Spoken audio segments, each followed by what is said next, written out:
oras na. Tignan mo, lagkit-lagkit na naman yung mukha natin. Alas 8. So, minsan, pag feeling ko malinis ako, inuuna ko munang kumain kasi gutom na gutom ako. Pero ngayon feeling ko dumi-dumi ko kasi meron akong may C. diff. Tapos naglinis ako ng pauwi na lang. Kailangan pang maglinis, di ba? Hi, babies! Ay, hindi nakakakilala. Yan si Nishiki. Old, more than 4 years old na siya.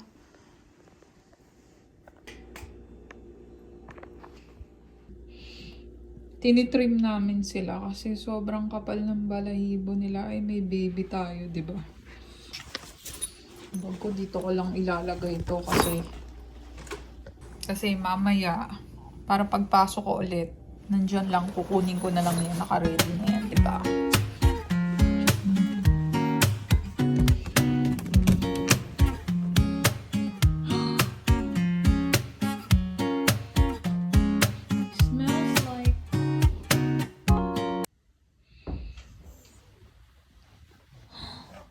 Is that my Mimoy? Good morning, Mimoy. I love you. Ang baba ng kama namin, oh. Wala kaming mattress. Headboard pa. Bagong lipat na naman. Aga naman nagising ni Mimoy. I love you. Tulog pa yan, mahal. Ginising mo lang. Okay. I wanna take a shower kasi feeling ko ang dumi-dumi ko. Bakit? Ha? Bakit? Meron akong isolation. Gross. Walang. Bakit ka naman? Hindi. C-diff.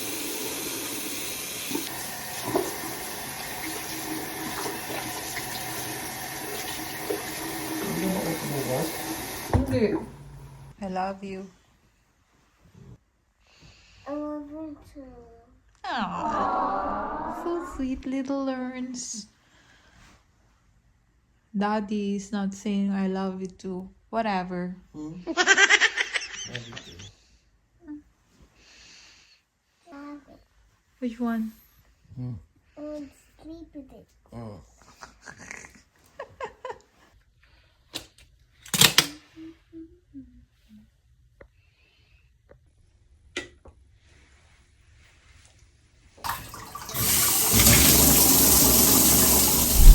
Oh, di ba? Bagong ligo na tayo. Oh my goodness, isang oras in the making. Welcome back to our channel.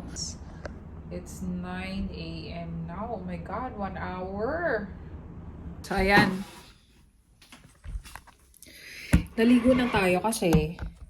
Ayan, naligo na tayo guys kasi may ano dyan, may secret yan kung bakit tayo naligo na agad. Para mamaya pagising ko, di ba, another night shift. At least, I don't need to take a shower anymore. Ano na lang, hilahilamos na lang, ganun. Ganun yun. Kasi, wala naman na tayong pinopormahan sa work. Kasi, andyan naman na yung asawa ko, ganyan. So, wala na akong kung ano pa yung itsura ko pag nagtrabaho ako. Basta ang importante, professional lang itsura mo and presentable ka, okay na yun. So, hindi ko na kailangan ng bagong shower na sobrang bango-bango ko pagpasok mamaya. Dito lang sa bahay yan, di ba? So, ayan. Ang ulam namin is may tira pa, laing. This is my food. Before I go to sleep, before I go to bed, itsura na laing. Ito lang yung nakapak na nabibili na parang $10 or less. Na nakapak. It's time to eat. So far, so good. Parang,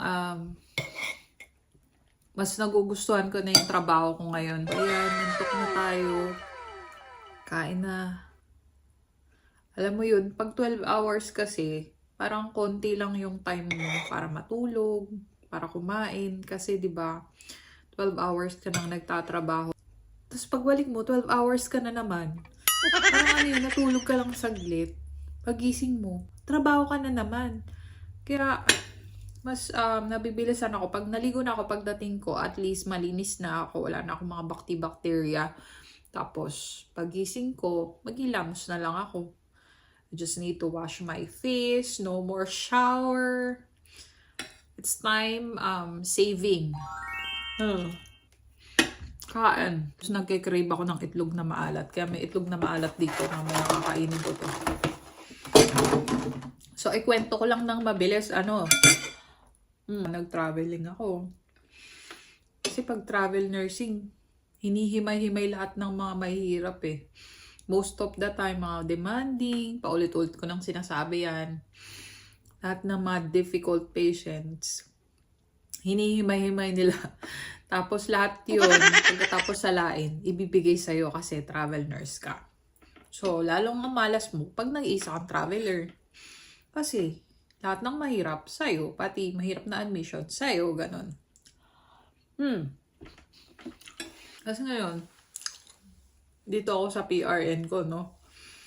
Kasi, meron akong isang regular job, alam niyo naman yan. So, hindi na masakit sa loob ko na mag-duty. Kasi twice a week na lang naman ako pumapasok. Hindi na kagaya dati na 3 times a week. Tapos, pag kailangan mag-extra, ganun. Parang, mas nagugustuhan ko dito kasi kahit saan ako lumingon, may santo. Yung alam mo yung pagpasok ko pa lang, may rebulto ni Mama Mary. Tapos pagdating ko doon sa elevator, mayroong urit cross, rebulto ni Jesus. Kahit saan, mayroong mga may mga santo, di ba, Catholic kasi ako. So parang malaking bagay siya sa akin. So, kapag nahihirapan ako sa duty ko, minsan tinitignan ko lang. Parang gumagana yung loob ko. Tapos, nung orientation namin, nung nagpa-orient sila, medyo tinamaan ako doon sa sinabi. Parang, siguro para sa iba, wala lang. Pero para sa akin, may meaning siya. Parang sa akin, parang napaka-meaningful nung sinabi nung chaplain. Chaplain ba yun? Parang yun. Parang sabi niya, lagi niyo daw tatandaan na tayo mga nurses, mga healers. Nurses are healers. Parang nagtumatak siya sa akin. Parang, sabi ko, pwede pala yun. Kasi, kahit sabihin mong hindi mo hinihil talaga, napapagaling yung pasyente mo. Kahit pa paano sinisave mo sila, ganyan. Kahit pa paano, parang inaano mo sila na mapabuti sila, na makarecover, mag-heal faster, ganun. Kaya parang sinabi niya, parang naano ko doon sa sinabi niya na lagi mong tatandaan kahit gano'n ka nakainis, kabwisit sa work mo, ganyan. Parang ganun. Hindi naman yung ganun yung pagkasabi niya, pero parang ganun ng sa akin. Napakahalaga yung mga nurses kasi you nurses are healers. Parang ganun. Parang kina-goosebumps lang ako. Parang ganun. Ayun yung orientation ko nun. Isa sa part yun. So far, nagugustuhan ko na dito sa Dignity. Kasi I've been Dignity Health. Kasi I've been through worst. Ang dami ko nang pinagdaanan na sobrang busy, ganun. Tapos, alam mo kasi dito sa California, kahit busy ka, yung ratio talaga, ang lupit. Talagang ang laki ng difference ng nagagawa ng ratio. Bawa ngayon dito, kung saan ako nagtatrabaho, di ba? Pag med-surg yung pasyente mo, 5 ka. Yun ang maximum ratio mo. Ngayon, pag nahaluan ka ng telemetry, hanggang 4 ka lang. Yun na talaga ang ratio mo. Ganun. Pag sa ibang state, syempre, naiiba yung ratio. Eh dito may sinusunod kasi sila. Tapos, siguro, mga reasons kung bakit ko nagustuhan dito, yung flow kasi, share ko sa inyo. Kasi iba-iba naman tayong preference eh. Yung other nurses, maaaring sa kanila hindi ko okay. Tapos may mga naririnig-rinig din ako mga hindi maganda. Maaaring sa kanila hindi talaga okay. Iba-iba tayo. Tapos biglang sa akin, naging okay. Kaya doon sa isa, galing akong Saturn, di ba? Hindi ko nagustuhan. Pero sa iba, 100% okay siya. Pero para sa akin, hindi siya okay. Kasi meron ako mga preference eh. Tapos dito, kaya ko ito nagustuhan kasi wala akong masyadong napapansin na mga bida-bida, mga ganun. Parang most of naman na-encounter ko. Parang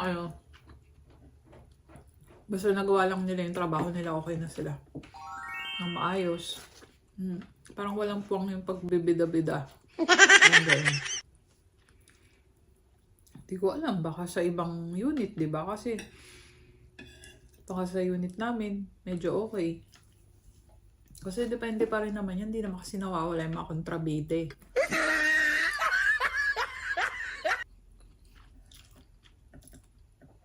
Basta gusto ko yung flow niya. Kwento ko sa inyo, wait lang. Kasi, kaya ako nagustuhan dun yung setup nila.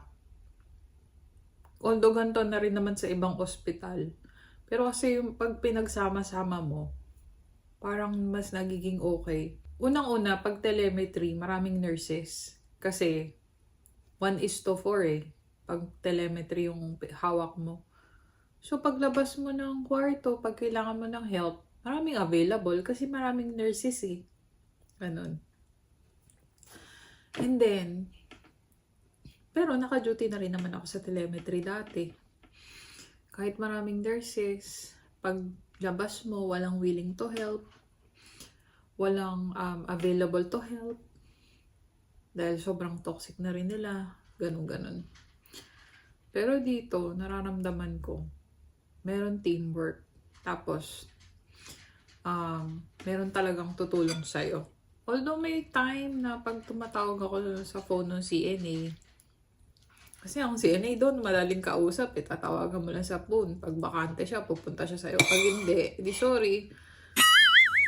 Which is nangyayari kasi kailangan na mahatiin niya yung katawan niya. Nagpapalit siya doon sa isa. Tapos tutulungan ka niya. Ganyan.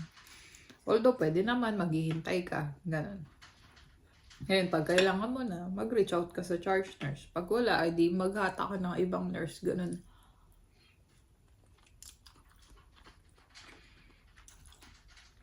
Maganda kasi may sarili silang phone dito. Lahat kami. Kasi may ibang area na wala silang sariling phone. May ibang area, may ibang hospital na nurse lang may phone. Ang CNA walang phone. Dito ang CNA may phone. Which is okay. Pag kailangan mo siya, kontakin mo siya, ganyan. So, sa ibang area, ang CNA, may phone nga sila. Nag-offline naman sila, di sila makontak. Mga ganun ba?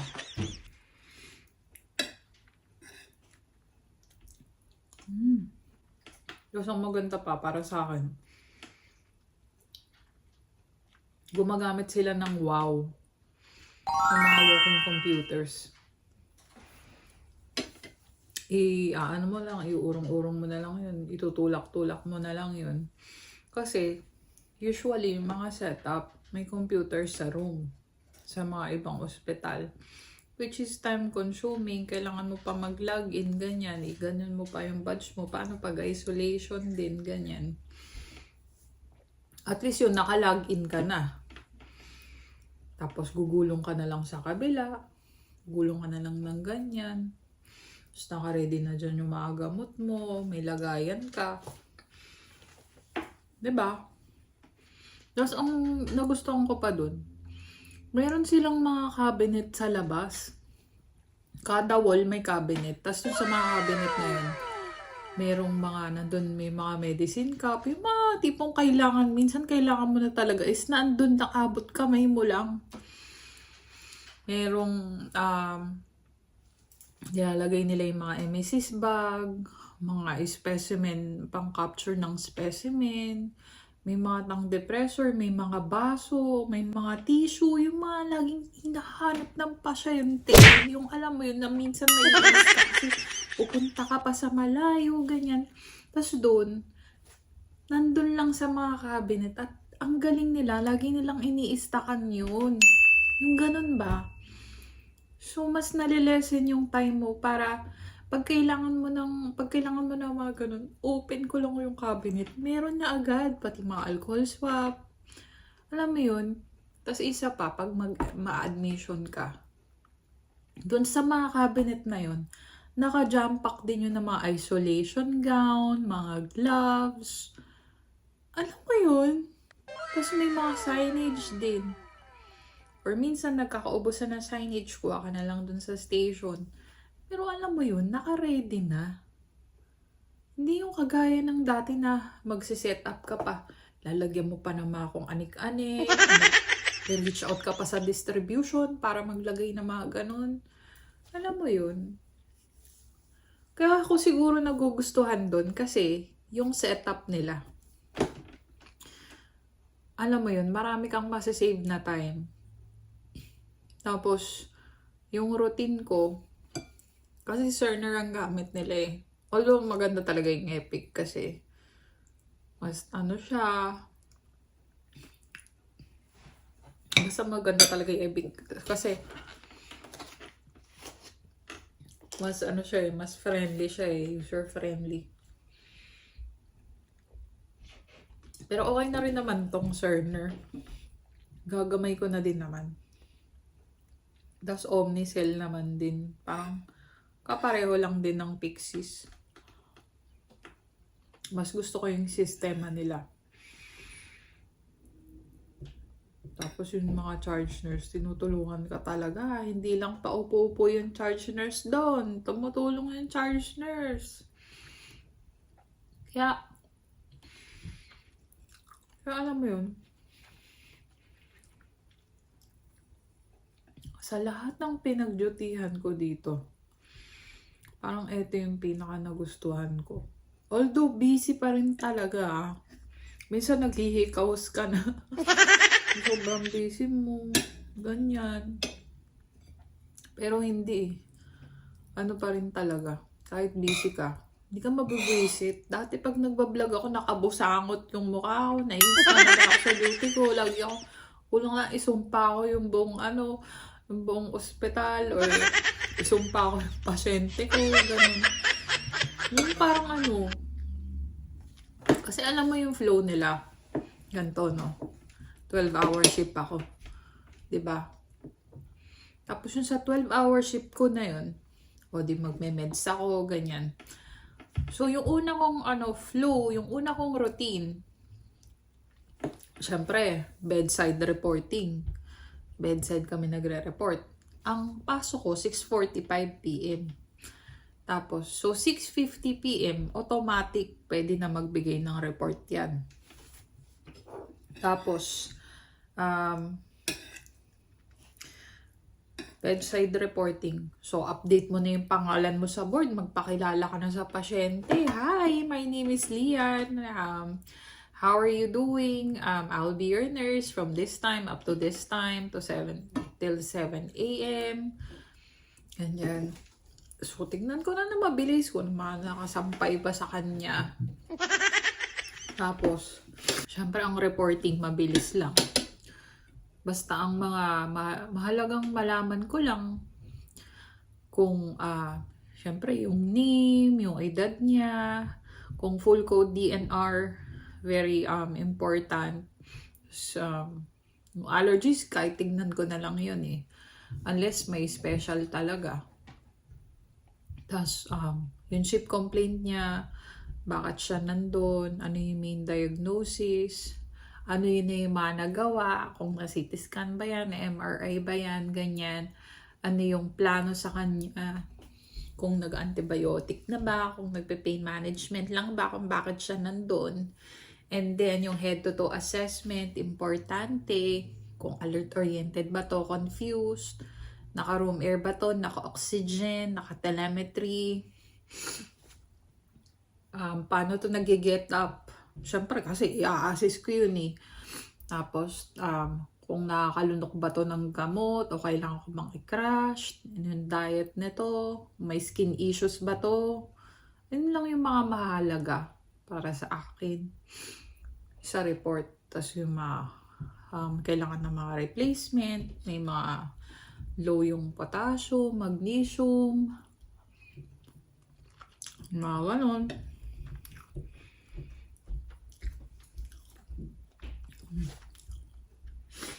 Pain management. Wait. So, yun lang naman. So, pagkatapos kasi nung flow na yun, 'di ba, nagpakalala na sa bedside. Ang gagawin ko, i-check ko na yung history. Kailangan nabasa ko yung history ng pasyente.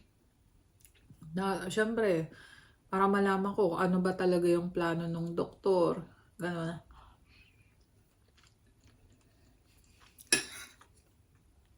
Kasi check ko yung mga gamot. Tapos, check ko yung mga orders. Kasi baka may na-miss eh. O mamaya kailangan ko pala mag-collect ng UA, di na carry out. Mamaya for ganyan, for MRI pala, hindi nagawa. Mga ganun. Do-double check ko lang. Tapos pag okay na, magme-meds na ako, no? Pag meds ko, usually pag mga pang-apat na pasyente ko na, yung binibigyan ko ng meds, usually may lalapit na sa akin. Ulian, break mo na, 15 minutes. Ano yung pwede mo ipagawa sa break nurse na natapat? Pagawa mo na. 'Di ba? So, 15 minutes. Break. Tapos nun. Siyempre, break ako. Subukan ko mag-FaceTime sa anak ko, sa asawa ko, ganyan. Kay mahal, kay baby. Tapos, pag hindi, kaya, habang kumakain ako ng snack, ganyan. Pang-recharge ba? Tapos, siyempre, babalik ako after 15 minutes, tuloy ko yung meds ko, tuloy ko yung ginagawa ko, yung charting ko, ganun. Tapos kung maya-maya magkakaroon na ako ng admit, if ever. Kasi maya-maya, after ilang oras, lunch break mo na, 30 minutes. Ngayon yun, kailangan ko mag-log out for 30 minutes. Tapos yung lunch break ko, tapos na, babalik ako, tuloy ko yung charting ko. Tapos lagi ako nagra-rounds, kada oras, chinecheck ko kasi kung buhay pa, humihinga pa ba to, ganyan. Pero kung alam kong alert na alert, sisilipin ko lang. Basta alam kong okay naman siya. Basta alam kong humihinga siya. Tapos kung may mga needs ba sila, kailangan ba nila mag-bathroom, importante kasi kailangan maihi, di ba? Maihi sa ship mo. Pag wala, ay puproblemahin mo pa yun kasi mamaya magta 12 hours na pala, 10 hours na, wala pa rin ihi. Kailangan ko na mag-bladder scan. Kasi mamaya pa ako, mabisi pa ako at the end of my shift, di ba? Tapos wala pa palang ihi to. Bilog na yung pantog, mga ganun. Kaya yun, assist mo sila. Kung kailangan mo, minsan ino-operan ko. Kailangan mo mag-toilet, ganun.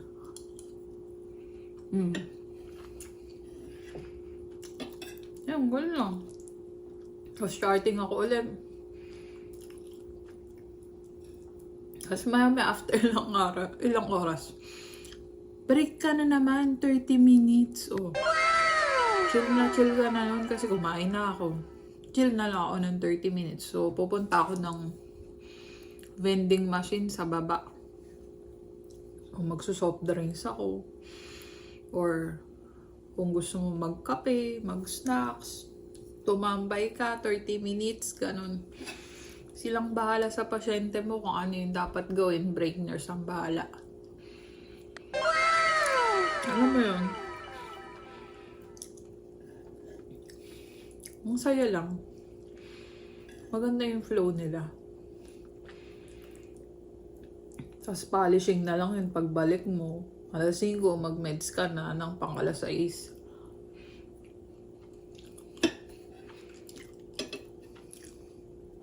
Tapos yung report mo, syempre, alam mo na yung kasi. Nabasa mo na yung history, nabasa mo na yung note ng doktor. Alam mo na yung kailangan mo sabihin sa incoming. Tapos kung may mga ginawa ka, mga update, di-replace mo ba yung ganto niya, yung potassium niya, naging confused ba siya sa shift mo, bumagsak ba yung blood pressure niya, stable ba yung vitals, mga ganong bagay ba. Basta, alam nyo na yan. Pero nauubos ko na yung ulam ha. Dami ko na parang.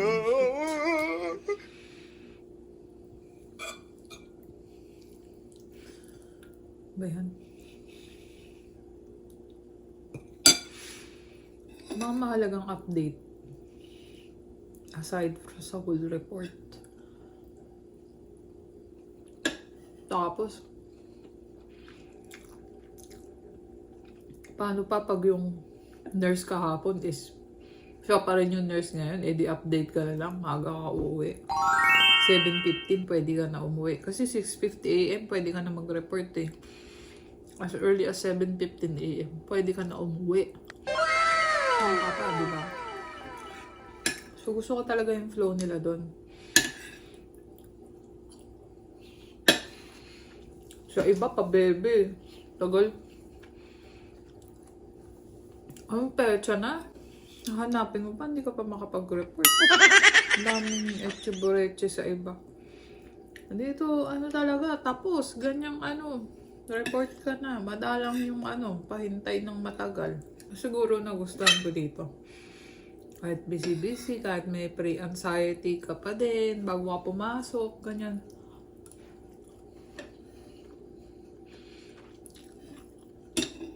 At least okay yung flow nila.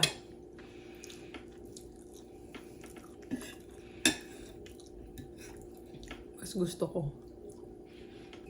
Gusto ko na siya. Wala na silang makakain na ulam. Naubos ko na. Oh my goodness. Bala si Mal magluto na lang si Mal ng ulam. Naubos ko na eh. Ang dami ko atang gutom ah. Busy din kasi ako kanina eh.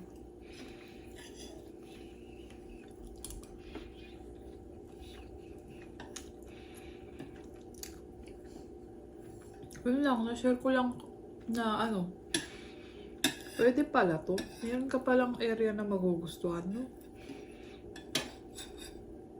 Kasi dati parang hopeless na ako eh. Parang imposible. Parang pag bedside, X agad. May magugustuhan pala ako na area. At eto pala yun.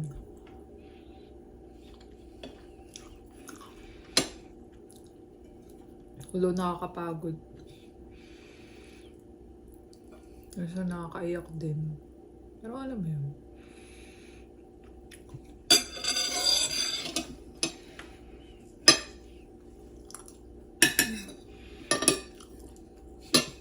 Yun lang. Susunod naman yung iba.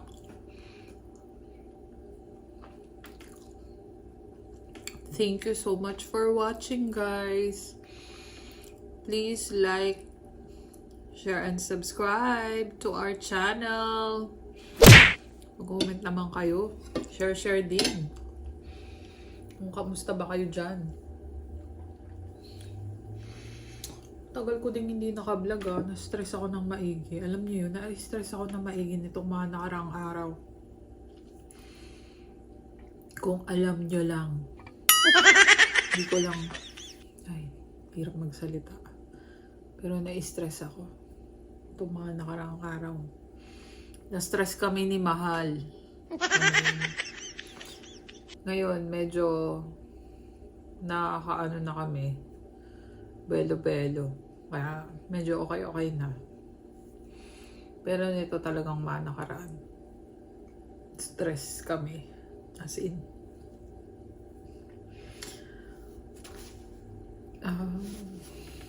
Siyempre, hindi ko naman agad basta-basta share. Kasi, busy-busyhan din tayo, ganyan.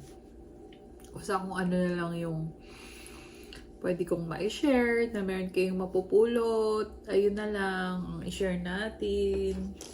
Mamaya pati kayo mabuisit din. Pag i-share yung mga hindi okay. Ayun lang naman guys, at matutulog na ako. Lumalow na yung energy ko. Alam mo yung boses ko, humihina na ng humihina. Matulog na. So, thank you so much for watching. I miss you all. And God bless us all. Thank you, Lord. Bye, guys. Take care.